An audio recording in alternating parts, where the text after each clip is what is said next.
South Indian states have been an attractive destination for real estate investments when compared to its peers in the north. Many of the foreign investors as well as property developers who have set up base in the south have found the place quite industry friendly, more so for property developers. The real estate growth in India reached its pinnacle after the IT boom of the last decade. IT industry has its origins in Karnataka and Andhra Pradesh. Recently, world's largest brick manufacturer Yeddyuruppa established their factory near Bangalore. Credit rating agency CRISIL announced their first list of developer ratings in the south, and several global funds moved in their operations to Bangalore and Chennai to cover the four southern states. But is South all that attractive for investments in real estate, or is it just a mirage? We spoke to Dr. A. Ravindra, advisor to Chief Minister of Karnataka Y.S. Yeddyuruppa in Bangalore, to get a lowdown on the attractiveness of the South. In this exclusive interview with Property World, Dr. Ravindra explains the policy issues and real estate funding programs initiated by the Karnataka government. We also learnt a few things about the central government support for infrastructure projects under the Jawaharlal Nehru Urban Renewal Mission in this interview. I began by asking Dr. Ravindra what has actually changed for the real estate sector, which was badly hit by the downturn in the economy recently. Have the good times started to roll again? Dr. Ravindra was candid as much as wary of the blips in the economy. I think the real estate has started picking up in Bangalore. Looking at the future, I mean, one is, of course, the economy in India itself seems to have revived, and there are prospects of a good growth rate. So it also depends on the all India economic growth. So over 9% has been projected for this year, which means there must be a revival of the economy as a whole, overall. Some sectors, like particularly the automotive sector, has registered a very good growth. Correct. So in Bangalore, I would say when the prospects are bright, although there may be vacancies, as was pointed out yesterday, but yes. I think a number of them have also started, new constructions, and they are looking for new areas. And the other thing is that we have taken up a number of infrastructure projects in Bangalore, which certainly means good news for the real estate industry also. Okay. Say investment means they look forward to good infrastructure. Especially we have been having problems with our transportation and traffic problems and so on. So with the metro coming in, the first line of Bangalore metro is expected to be completed by the end of this year, December. So that is from the origin Bayapanahalli, NGF, to MG Road at the end of Kavan Road, and almost connecting to Vidhan Sagar. That should be completed by the end of this year. And the other lines are also expected maybe in the next 2 years. The other lines will be completed. That is one important development. Okay. Along with that, we are also planning, even other kinds of other modes of transport like monorail for better connectivity. So that has been the major problem in Bangalore. So it's transport connectivity, relieving traffic congestion. So in the next 2-3 years, I think there should be a very drastic improvement in the situation of the transport. Similarly, housing also, I think, one encouraging prospect I find is that there is a move towards budget housing. I think the real estate can be viewed in two ways. I mean, I don't know, we always think of the big builders, huge apartments and complexes. Maybe some of them are lying vacant. Because earlier the demand in Bangalore, when there was a big growth of the IT industry and all that, it was not necessarily for affordable housing, number one. And people who were purchasing it, although even the demand was very good, were not necessarily the local people who wanted it. I mean, it was not. Yeah. It was not really based. It was not based on real demand, I would say. there are a lot of people outside, Okay. Especially maybe in Mumbai and Delhi, or those abroad.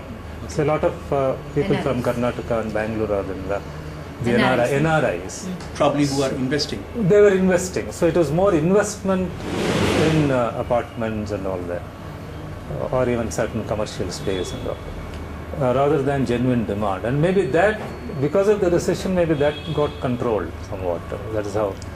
So now I think, see, there is a genuine demand for affordable house, to promote housing. Although I say the BDA doesn't build houses, unlike DDA in Delhi. It doesn't build. So they acquire land, develop land, and then come out with what are called housing layouts. Correct. Now housing colonies. So it's all developed land with the necessary infrastructure. Plots are sold. So even there, the rates of BDA are much lower than the market rate. The plots at which they are sold. Okay. But the supply is not large. So much so, I mean, people willy-nilly depend on private housing.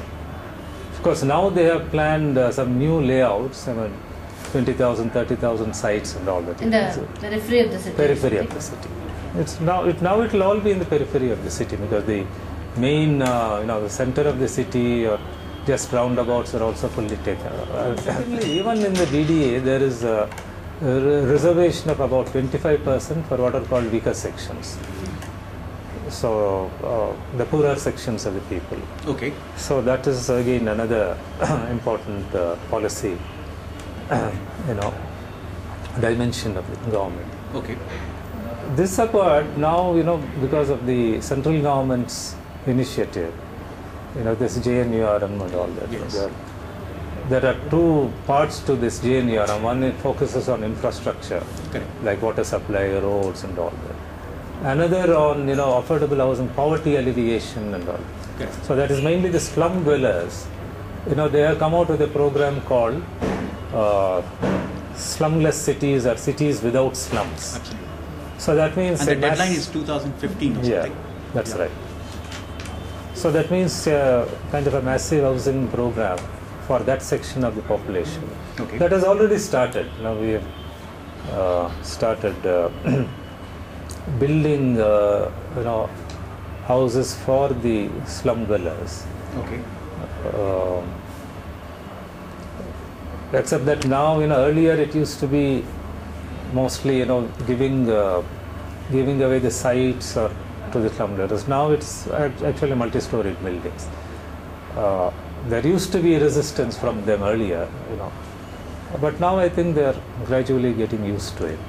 So that will be one good program that will come up. So these are the efforts towards affordable housing. Dr. Ravindra, do you think the central government assistance to Karnataka is enough, and are you satisfied with it, or where are the demands for more help? What kind of help do you want from center?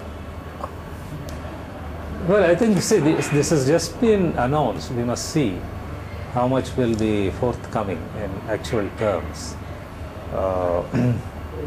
No, even on our own, we had started certain schemes, Okay. even the state government.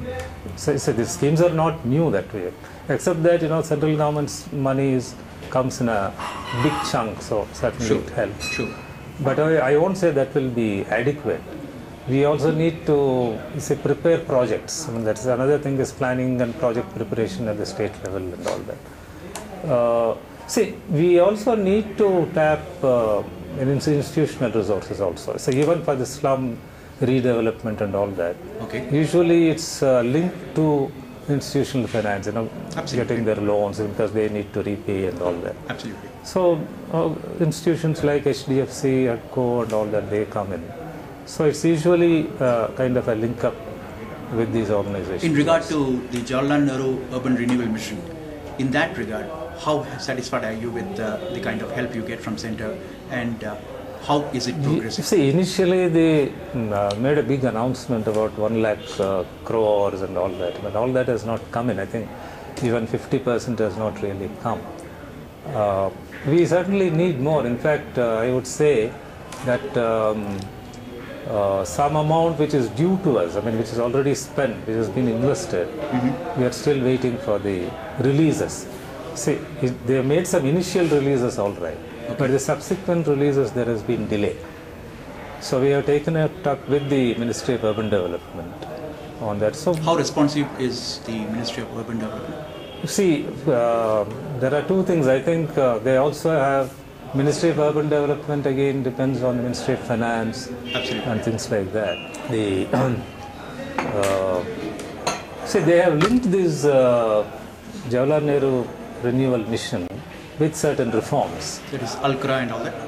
Urban... Alcra. See, Karnataka we don't have Alcra. Most of the reforms have been fulfilled in Karnataka. There may be still a few things like, for instance, setting up the Metropolitan Planning Committee for Bangalore. Achha. That's we are already planning a separate legislation for Bangalore. Oh. Overall governance, from the governance point of view. What will that be? What is that reform that you are bringing about? See, now, as you know, in Karnataka, Bangalore is the only big metropolitan city. The law governing Bangalore now is the same Act, Karnataka Municipal Corporation Act, which applies to all other cities in all other major corporations in the state. Whereas other major cities like Delhi, Mumbai, and all, they have their own acts. Mumbai Municipal Corporation Act, Delhi Municipal Corporation Act, and all.